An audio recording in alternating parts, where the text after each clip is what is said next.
the paper. And we're going to pass around copies of the paintings that people can look good. at. Okay. We got them printed off at FedEx, all fancy. I assume he was German. No, he was actually Netherlandish. He was from Flanders. Okay. Oh, Flanders. Which is, you know, kind of stuck in between the middle. Flemish. Flemish. Sort of thing. Okay. All right, well, are you recording? Is this okay? Yeah, it's on. All right. So, hello everybody. I'm Connor Arthur. I'm a student at Lake Washington High School, and today we're going to be presenting about the Netherlandish Renaissance artist Hieronymus Bosch. He's made some very interesting paintings when he was around. So I think it would be good to share it with all of you because I'm very interested in it. So this Hieronymus Bosch guy, you know, like, why are we talking about him? So basically, Hieronymus Bosch was an early Netherlandish painter who worked during the late 15th and early 16th century. So right around the turn of the 1400s into the 1500s is when he was active for about 20 years span. And his paintings often depicted pretty much exclusively his subject matter was Catholic religious subjects, because he was from Flanders and it was a very religious place.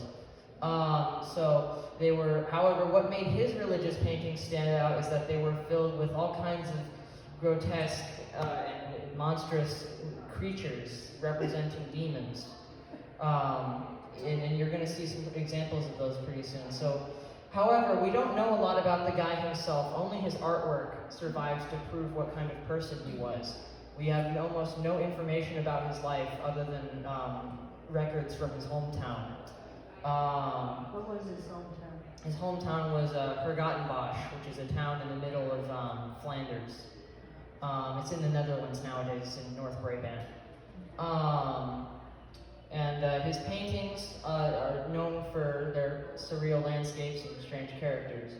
And many people have different theories about why Bosch chose to paint these scenes.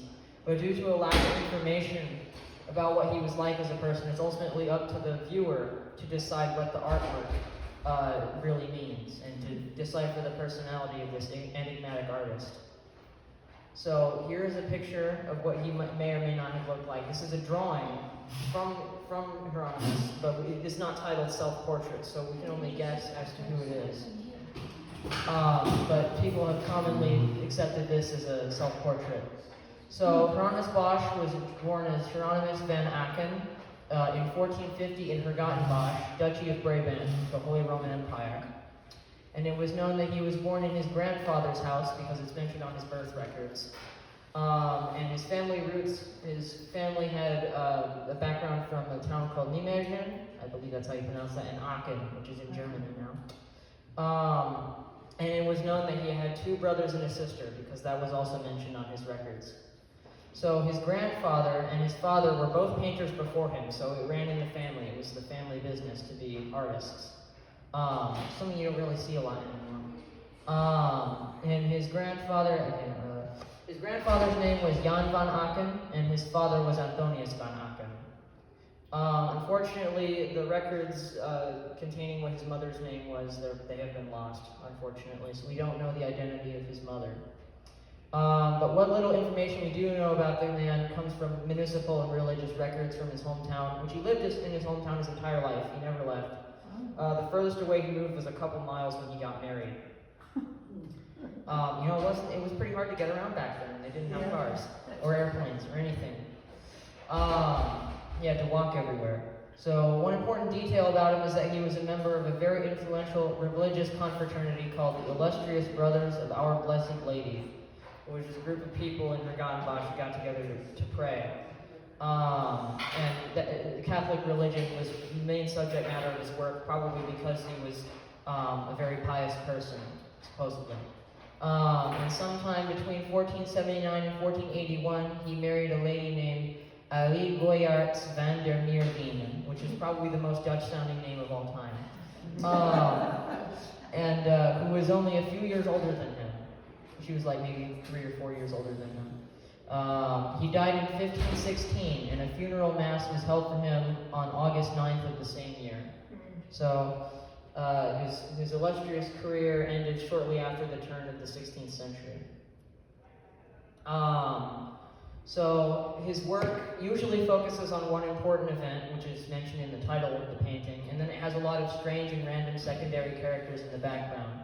And just as an example, this one is actually one of his smaller paintings called Removing the Stone of Madness, which is based on a medieval belief that people who were crazy had a rock inside of their head, and if you did brain surgery on them, take out the rock and they wouldn't be crazy anymore.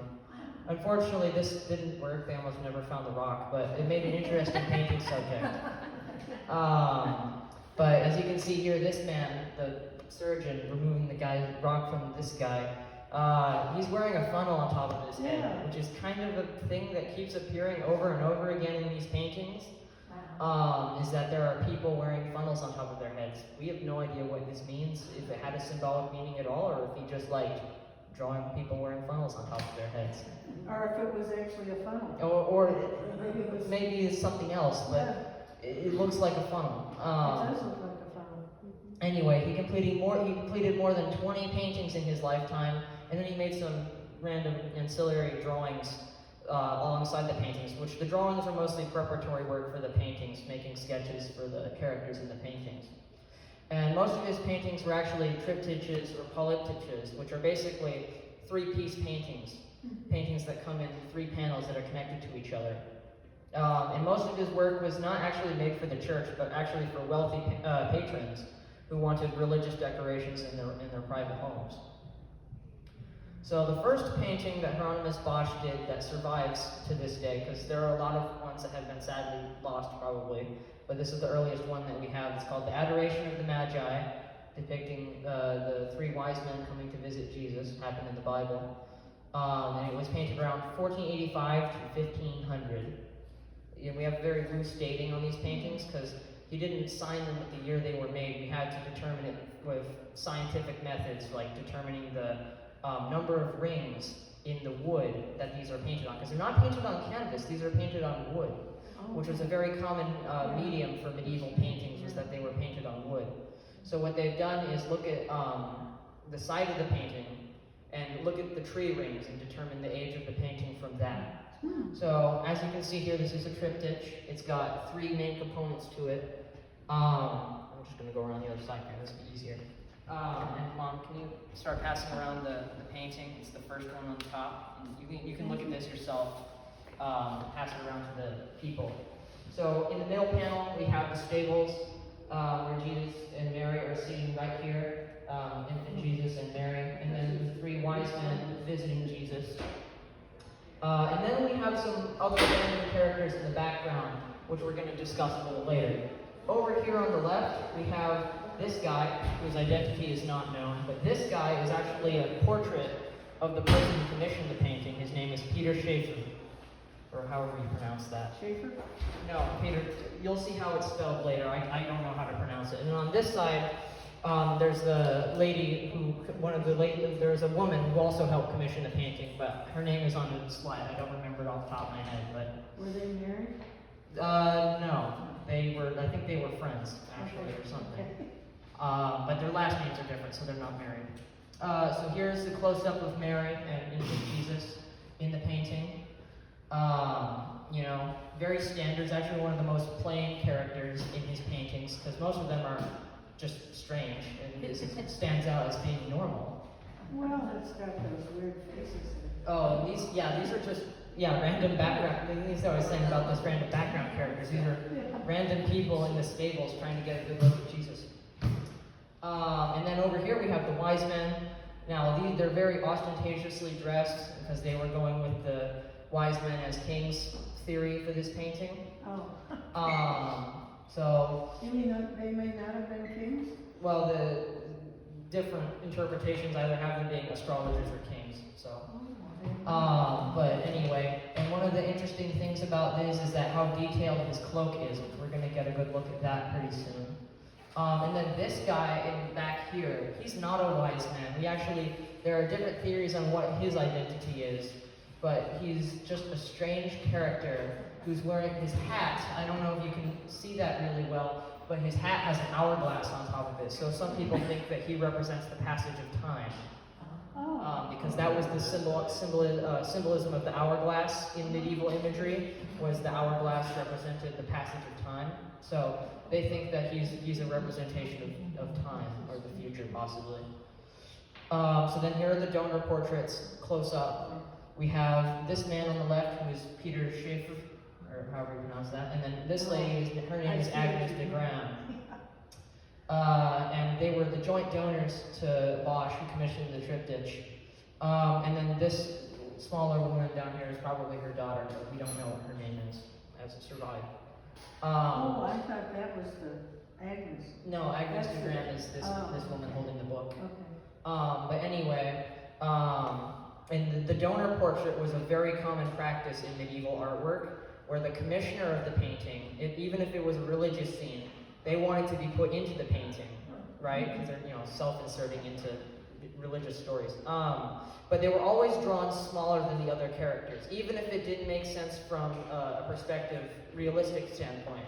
So they were like short, like really short, and relative to the other characters in the painting, we go back here, both of them seem a little bit shorter than some of the other characters, because they were trying to still be a little humble, even with the self-insert. And then here's another really random detail in the background of the painting. So there are two armies of horsemen in the background of the painting, right above the stables. So right here and right here, and they're about to charge into each other. I don't know if this has a meaning or something, but or if it was just you thought it would be really cool to draw that, but that exists in the background of this painting. Next random detail in the background is these guys climbing onto the roof to get a better look at Jesus. Okay. What are Seriously. those things that they're...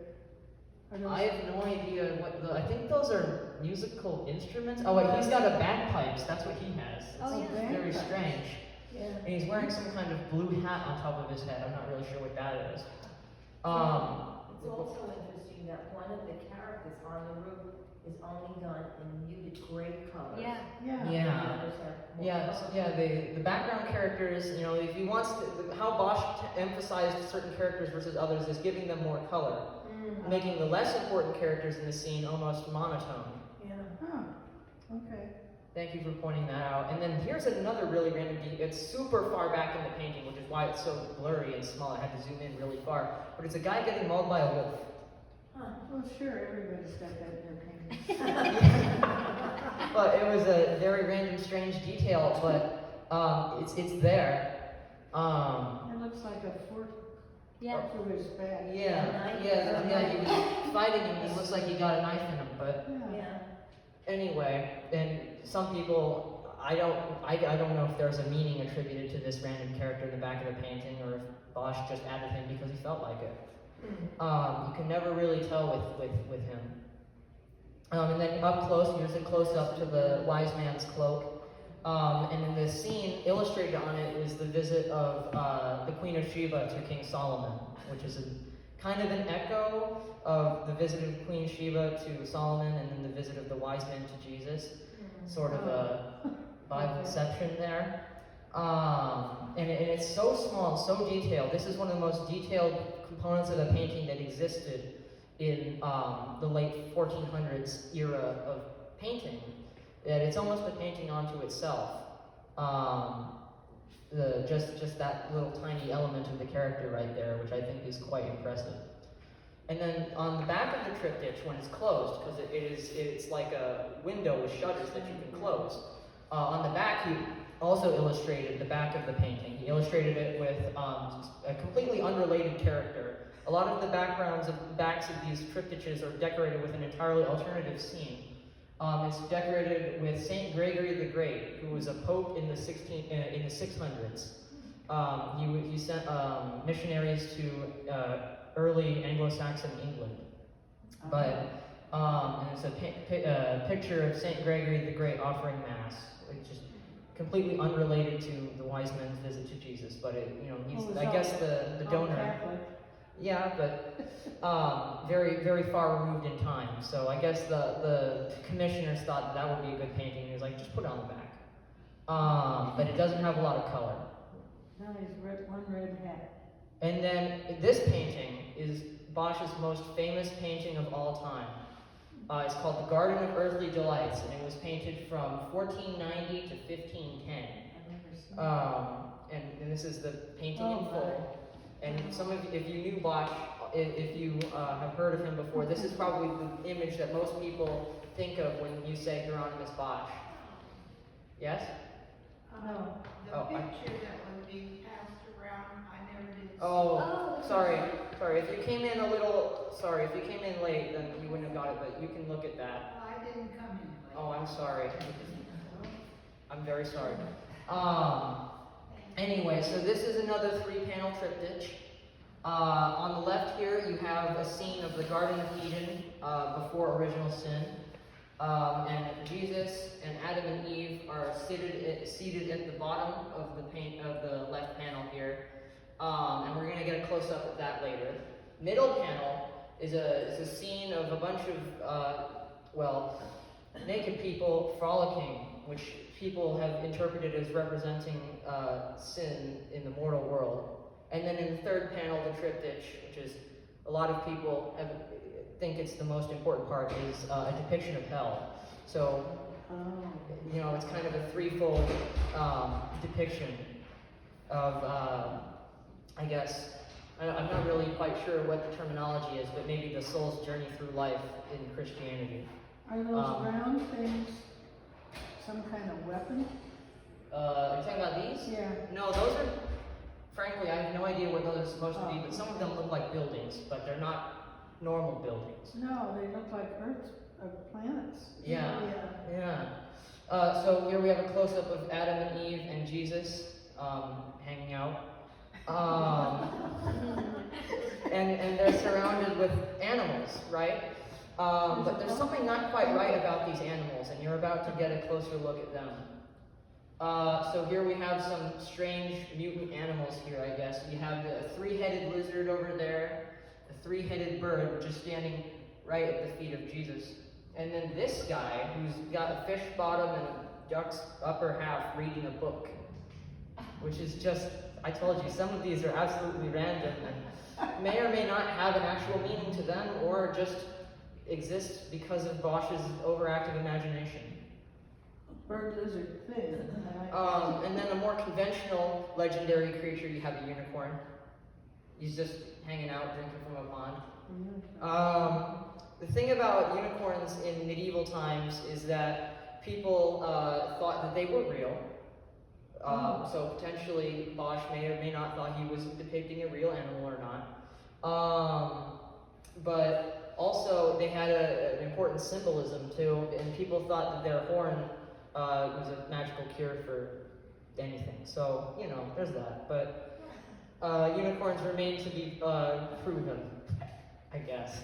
And then here's a giraffe, which was at the time seen as an equally legendary creature by Europeans, because obviously giraffes live in Africa and not Europe. So Bosch would never have actually seen a giraffe in his lifetime, but instead he would have read about them in books. They were very popular in medieval bestiaries, which not only included real animals that would have been seen as normal, but also fantastical creatures like unicorns and giraffes. What is that other thing? Oh, that is a 2-legged dog, and that exists because of Bosch.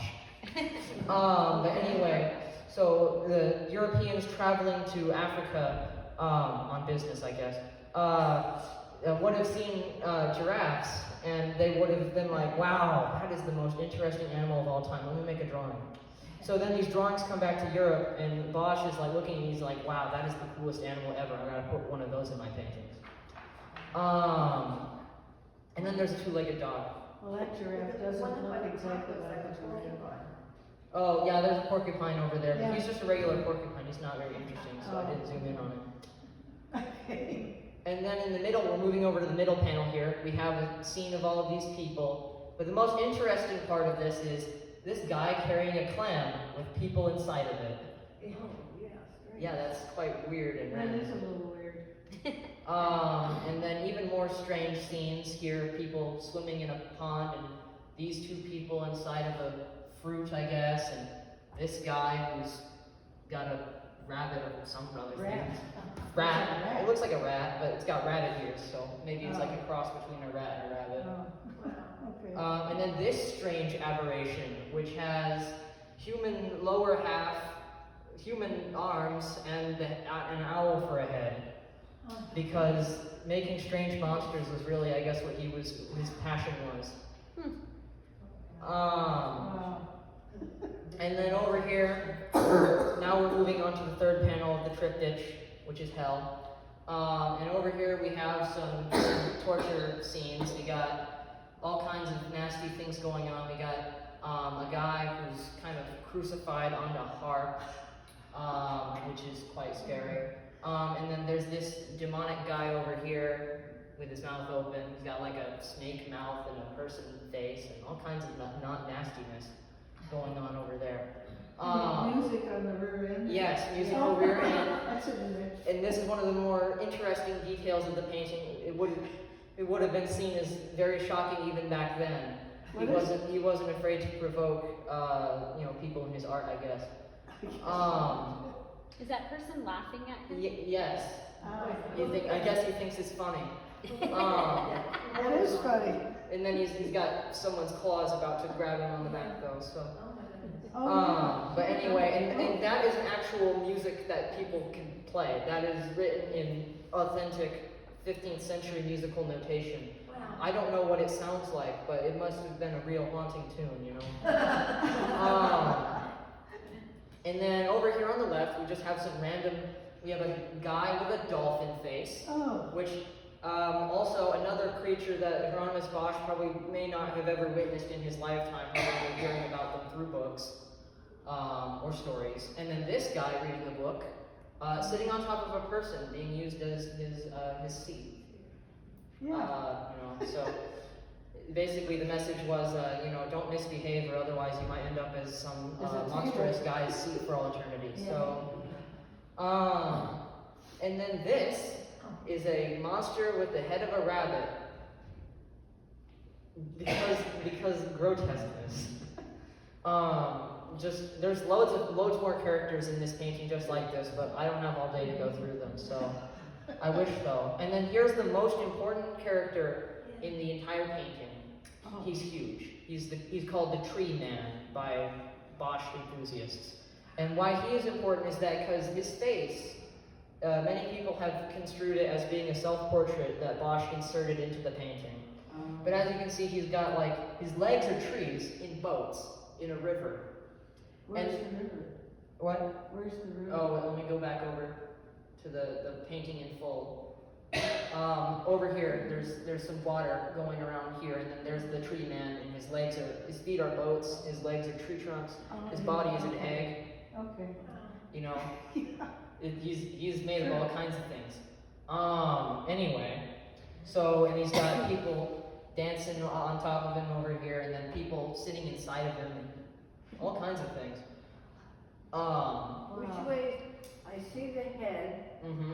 in between the platform and the body. Where is his body and face? I don't know. Okay. They're not exact. It was designed with reality in mind. That body part almost looks like the whale in Jonah and the whale. Maybe, but I don't know if it was meant to represent that. But Is that a knife up at the top? this? Yeah. No, that's a giant bagpipe. It does look like a knife A coming. knife to the left. Oh, yes. Oh, I'm sorry. I thought you were talking about this. No, that's a pair of human ears with a knife coming out of it. I thought it was a knife. Because random. Okay.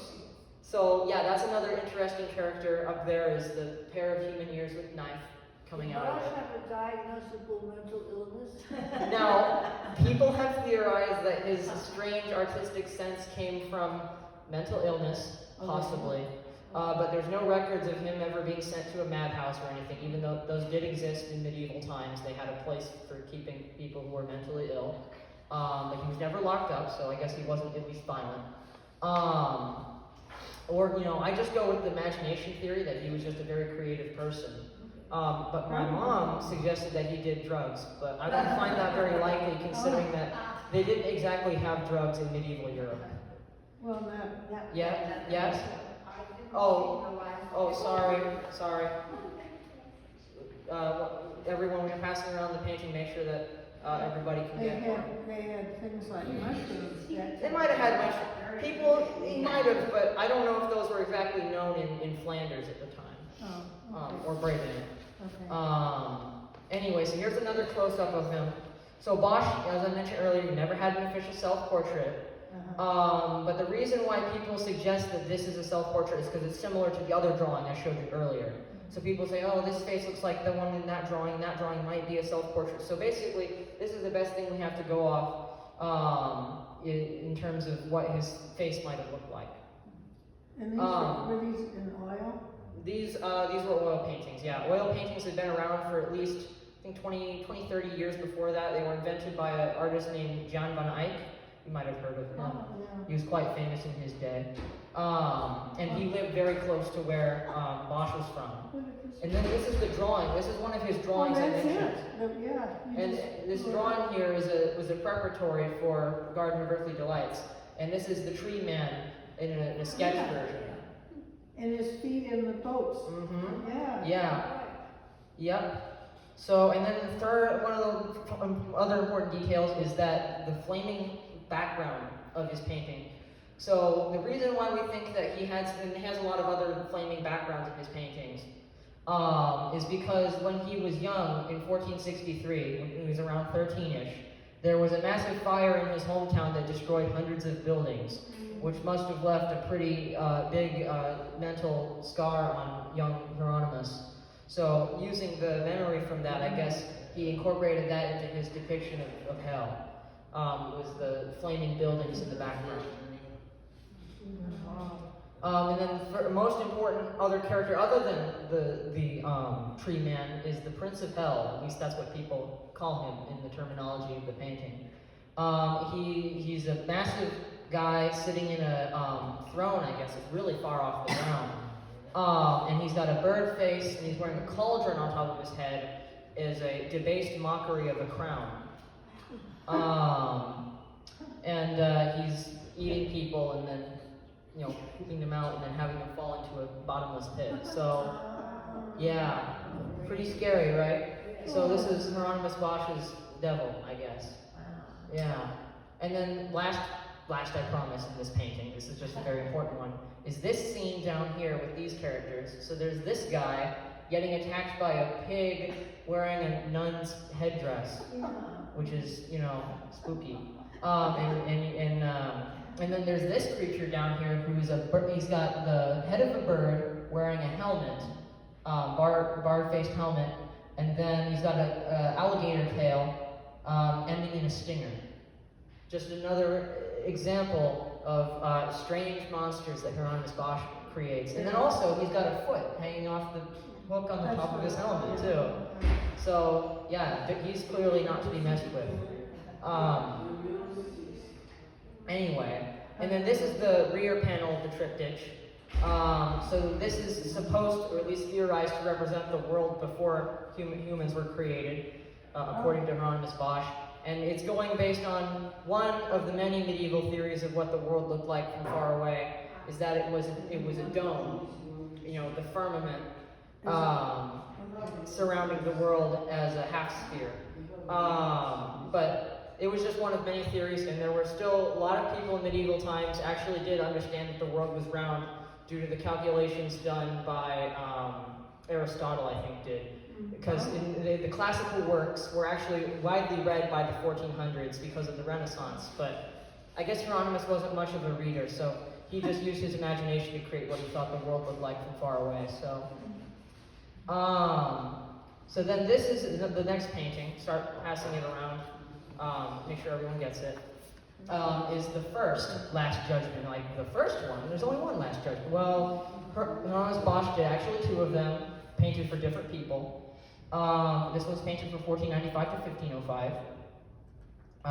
It's another triptych, and it's got, the left panel is the salvation of good people during the Last Judgment. Middle is kind of the battle between the angels and the demons. And then the right panel is hell again. for the wicked He was and big stuff on like that. that. And then at the top here, characteristic of all medieval Last Judgment paintings, you have Jesus surrounded by the heavenly host up there. So it really is kind of exactly like Michelangelo's Last Judgment, just kind of a creepy reflection of it. Except I don't know if Hieronymus Bosch ever would have actually seen Michelangelo's Last Judgment in the Sistine Chapel, but it's very similar to that because of the positioning of Jesus at the top and everything else down Where there. do you find, where, for instance, would this be? I think a lot of his paintings are in European museums. I don't know where this one is, but the Prado Museum in Madrid has a lot of his artwork because the King of Spain took an interest in collecting Netherlandish paintings. Okay. And then there's also the different art galleries in Vienna. They were very popular with the Habsburg emperors. Okay. And then also a lot of other ones scattered around in people's private collections. Bosch's paintings usually are in the couple million range, as far as I can tell. And then the closed version of this painting is supposed to be Jesus crowned with thorns, but it's very damaged, so it's hard to make out anything. Yeah. Just the reality of artwork existing for 400 or 500 years, things tend to get damaged. And then the next painting, we're going to kind of fly through these because they're not as interesting as the garden, is the Martyrdom of St. Julia. And this one's another triptych. And this one is I guess, based on how St. Julia went out, which is crucifixion. And what's really interesting about this painting, it's a lot more classical, a lot more normal than Bosch's other paintings. There's not weird monsters everywhere. So it's kind of a bit more relaxed. But over here on the right, you have some ships in the water. They're not normal ships. They're weirdly shaped Boschian, I guess, looking ships.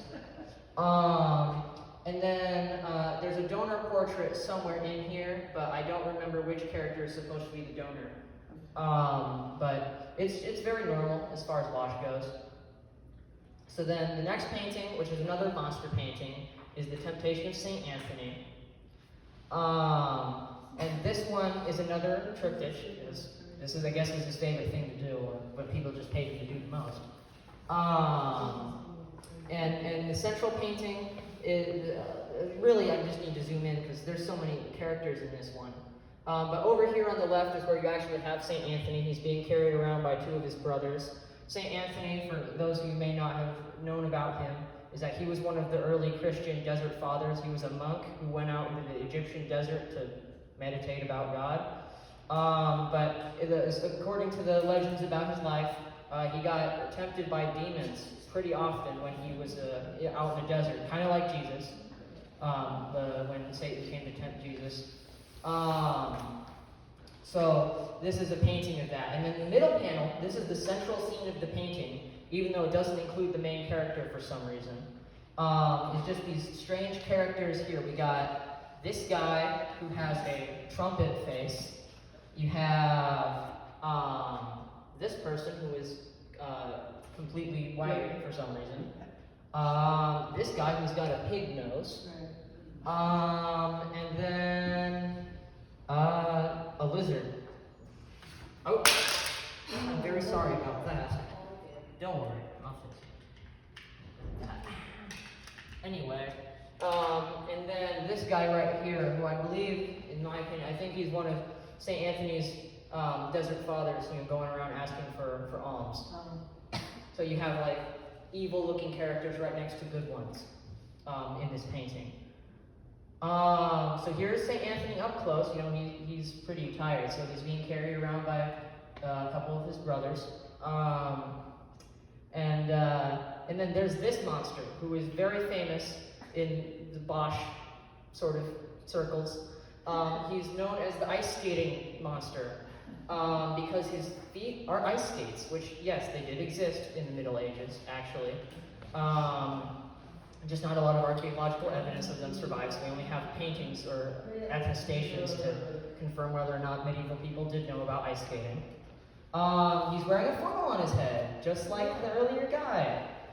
Except his face is all weird, because he's got a bird beak, he's got dog ears, And presumably the rest of his face is kind of like a man, I guess. I don't know. And then in his beak, or at least being poked by it, is a letter, I guess. I'm not really sure who it's addressed to, but... He has two beaks.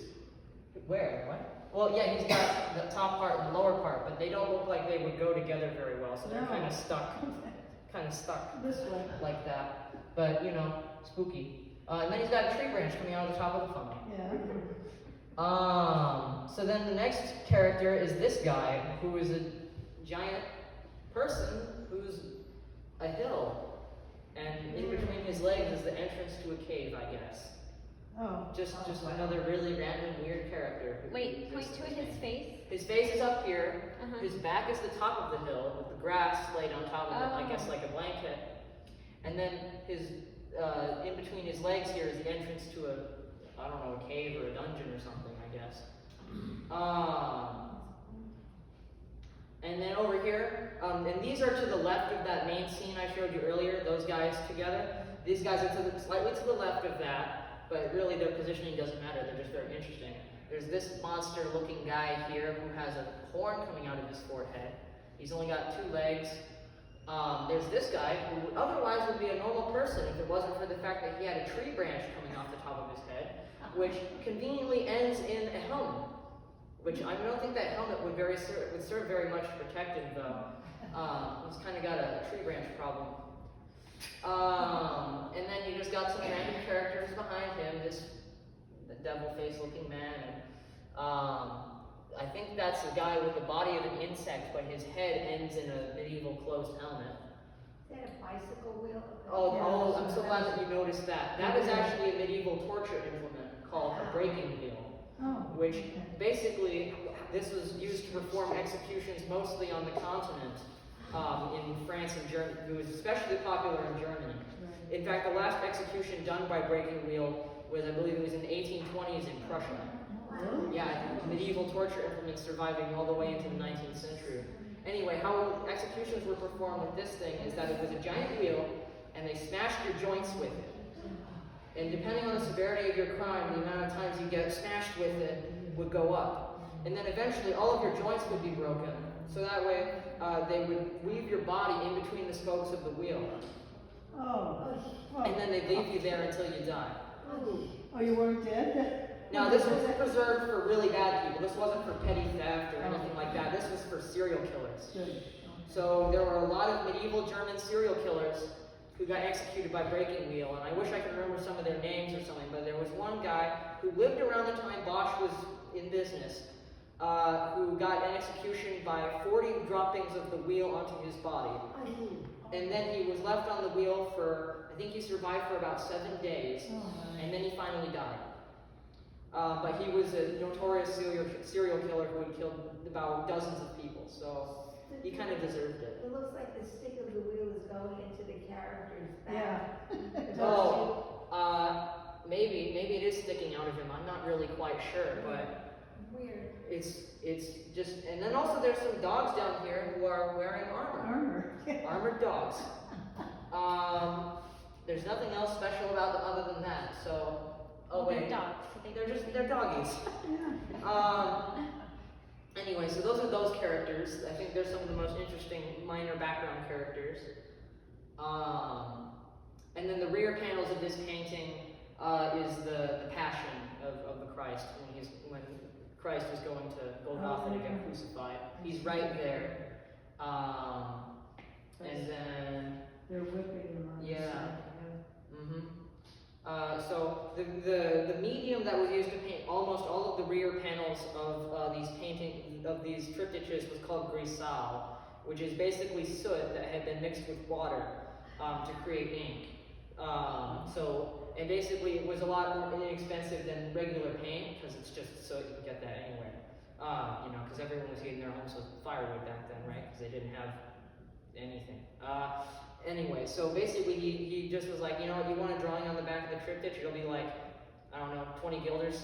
And then they're like, sure, and then it's this. So it doesn't have any color, but give me your soot. He probably had enough from his own house, but and then this is the second Last Judgment because he painted another for a different client. which was painted from around 1500 to 1505. So this one is a lot more detailed than the other one. Yeah. So it's still got the same Last Judgment format. It's got Jesus at the top, and then everything else at the bottom. And then the two side panels. The side panel over here is interesting that it depicts Eden. Over here, I guess the client asked for a scene of the Garden of Eden instead of the salvation of the righteous souls during the judgment. And then in the middle here, you've got all kinds of strange scenes. We're going to go over those pretty soon, but standard Boschian sort of stuff. And then you have hell over here, which is kind of a continuation of standard Boschian stuff. Is there a fire in the background? Yes, and it's got more of the flaming buildings in the background, you know, the famous fire of Hergot Bosch that destroyed everything in his hometown, virtually. He survived though, which is pretty fortunate, because we got all these paintings from it. So over here we have some of these characters. Now these are some of his strangest yet. Now there's a guy over here who, I guess he's a dragon. That's really what he is. He's not very special, he's a dragon, I guess. Bosch was looking more in those medieval bestiaries and saw dragons, and he was like, you know what, I'm gonna incorporate one of those in my paintings. And then there's this guy over here, who is he has a head of a man, he's got a flower pot on his head, and then on the side of him, he has vestiges, which were a component of medieval armor that was meant to protect the armpits. So these little circle, kind of like little shields that go over your armpit to protect you. So he has vestiges sticking out the side of him. And they're barbed vestiges too, which was very not normal. Vestiges never had barbs on them. And then he has a scorpion tail, because scorpion. But Bosch probably would have never encountered actual scorpions. He probably read about them in a bestiary as well. He has little feet. And then there's a lady over here who's getting attacked by snakes. And then there's this little, demon guy who looks pretty normal for a Bosch painting. He has a lute. Because lute. On his head? Yeah, he's kind of like playing it like above him like that, I guess. Yeah. And then this character over here, he's another one of those named characters. He's called the Blue Flutist by Bosch enthusiasts. And he's kind of weird. He's got like a frog body, and then his head is like a snake, but it ends in a trumpet. And people kind of stopped trying to attribute meanings to these characters, but according to Bosch analysts, he's supposed to represent lawlessness. I'm not really sure why, but that's what they say. So he's another one of those spooky random characters. And then in the background you have people drowning, I guess. And this guy over here, he's got a ladder. I guess he's trying to climb something. Just a bunch of really small random people in the background. And then over here in the left panel, it's another Jesus, Adam and Eve, except Adam's a little tired, so I guess he's taking a nap. But, it's very normal. This is probably like the third time Bosch painted this, so he probably was like, I'm done being creative with it. And then over here, I'm sorry for being very blurry, because he's really far away in the painting. He's a guy riding on top of some sort of creature. It looks like a cross between a duck and its rear end is a frog. And then he has a demon standing behind him. I'm sorry once again for it being so blurry. Who has him inside of a ladder. Like he put a ladder over him to hold him in place. Just very strange once again. And then there's a bunch of birds perched on the other end of the ladder. Well, that's to keep it balanced. I guess to keep it kind of balanced, yeah. And then the outside panels is just completely unrelated to the subject matter, really. You have left, which is St. James the Greater, apostle to Spain. He was one of the 12 apostles who got sent out by Jesus. He went to Spain. We actually know about the location of his burial site, too. It exists today, it has a basilica built on top of it, I think, in Spain. And then the right is a guy named Saint Bavo. I don't remember where he's from, but he's famous for being a rich noble guy who gave up all of his money to help people. So, so that's that. Once again, rendered in Grisal without any color. And then this is Bosch's last triptych, his last major triptych. It's called the Haywain triptych, and it was painted in 1516, which was the year of his death, sadly, because people aren't immortal, even though I wish Bosch had lived a lot longer. So what this triptych is is all about is that it's got another Garden of Eden scene in the left, except this time, over here, on that side, you have Satan offering the apple to Adam and Eve, which is different from the other times Bosch painted Eden, because it was always before original sin, not during. The middle is a procession of people with a cart with a giant hay bale on top of it, and the demons here are leading them into hell. So you have all kinds of people depicted in this this scene right here, and then of course you got another Boschian hell scene. So, he was a very fire and brimstone sort of guy, I guess. He was big on ladders. Yes. Yeah, he also got a lot of ladders in his paintings. So, you got this demon guy going up a ladder to get on top of that tower, I guess. This is a pretty blurry Adam and Eve, and then Satan here, who's top half is a guy and his bottom half is a snake, offering them the apple. And then here is this here is Adam and Eve being cast out of Eden by an angel here with a sword, kind of based on the part in the Bible where they mention that there was a guardian put over Eden who had a sword, and then they had to get out. And then here are actually some interesting contemporary characters that were contemporary to Bosch. You have the Pope here, signified by his papal tiara, the three-tiered crown, which was the headdress of all popes. And then you have the Emperor of the Romans, the Holy Roman Emperor.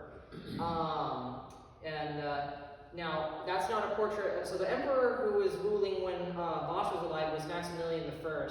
But this is not a depiction of Maximilian. This is actually supposed to be Charlemagne, because he's got a big beard, and that was what Charlemagne was depicted as having when in medieval drawings. So it's interesting that he didn't choose to represent the ruling emperor, but a historical one. And then the guy behind him, behind the Pope here, is the King of France, who is mainly, I can pick out because he's wearing blue.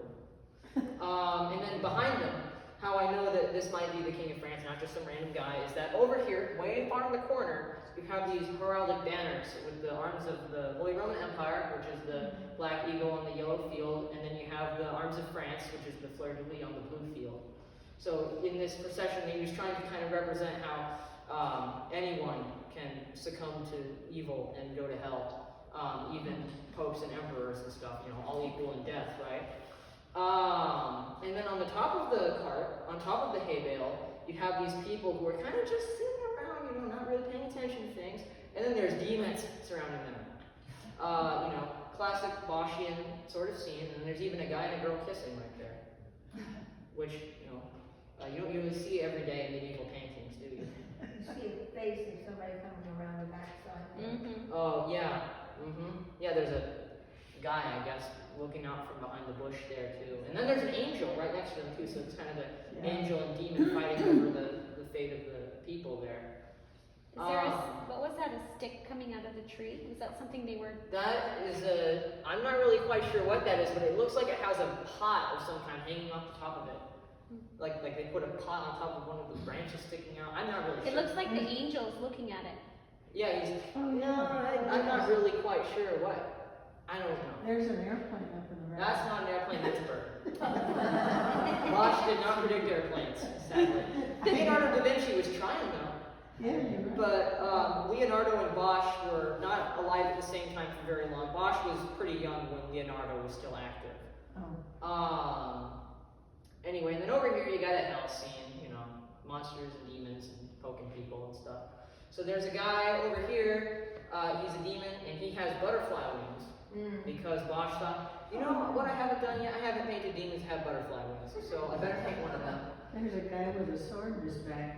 Oh yeah, and then there's this guy here who's got a long nose. I'm not really sure what he's supposed to be. I guess he's an original creation. He's not really It's an someone that amalgamation. has a fish face I guess I think he might have a fish face. over there. The one on the Oh, this guy? Oh yeah, that guy? Yeah, he's got a fish face. So Bosch was like, I need more fish faces in my paintings. Anyway, and then the butterfly wing guy, he's got a mouse face. And another ladder. And then there's the ladder right there and the guy going up. And then this guy, he's riding on top, that's a cow. Sorry I didn't get the head of the cow, but he's riding on top of a cow, and he's completely naked except for the helmet that he's wearing. No, he has that sword sticking out. Well, the sword's not on him of clothing, that's a weapon. Anyway, so, what? Wow, was that the end? No, I swear I didn't. That's not it. Hold on. No, here we go. Sorry, here we go. Yeah, sorry. There was a technical error. So let's just fast forward here. Come on. Yeah, he's quite the painter. It's such a tragedy that he isn't more well known these days. Anyway, so going back to where we were at. So here is the outside panel of the Haywain triptych. And it's just got a guy who's walking. And this one is a little bit more related to the subject matter of the actual triptych itself, in my opinion. And he's supposed to represent a person going down the journey of life, who sees, you know, all kinds of things going on around him, but he ignores them. You know, in kind of a pious rejection of, what's the term? Sinful distractions, I guess. What is Haywain stuff?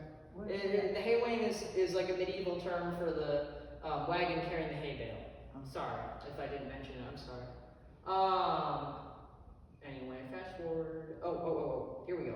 So, and then the question that, once you finish looking at all Bosch's paintings, the question is, who came after? Who decided to emulate this guy's style? Because it was very unique. So Bosch had a lot of followers, and there's a lot of paintings in this that I can't show you today, because A, time, but also B, is that they have disputed authorship.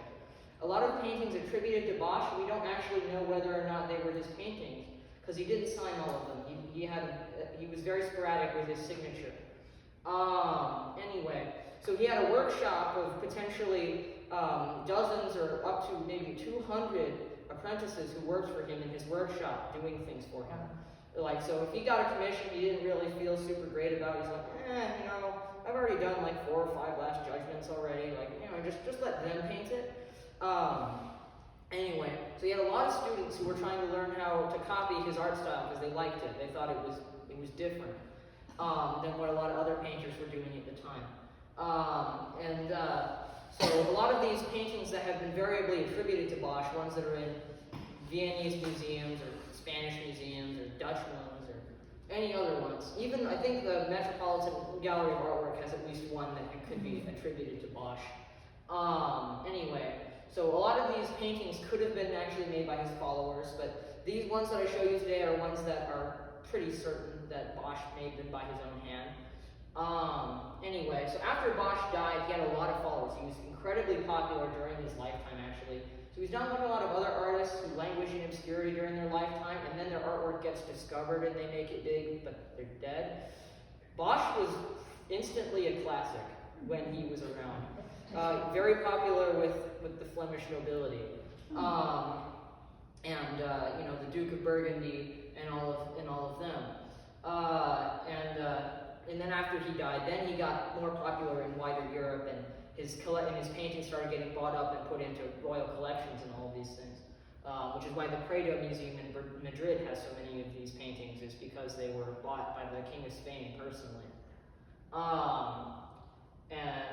Anyway, so after Bosch died, he had one of his most significant follower was Peter Bruegel the Elder.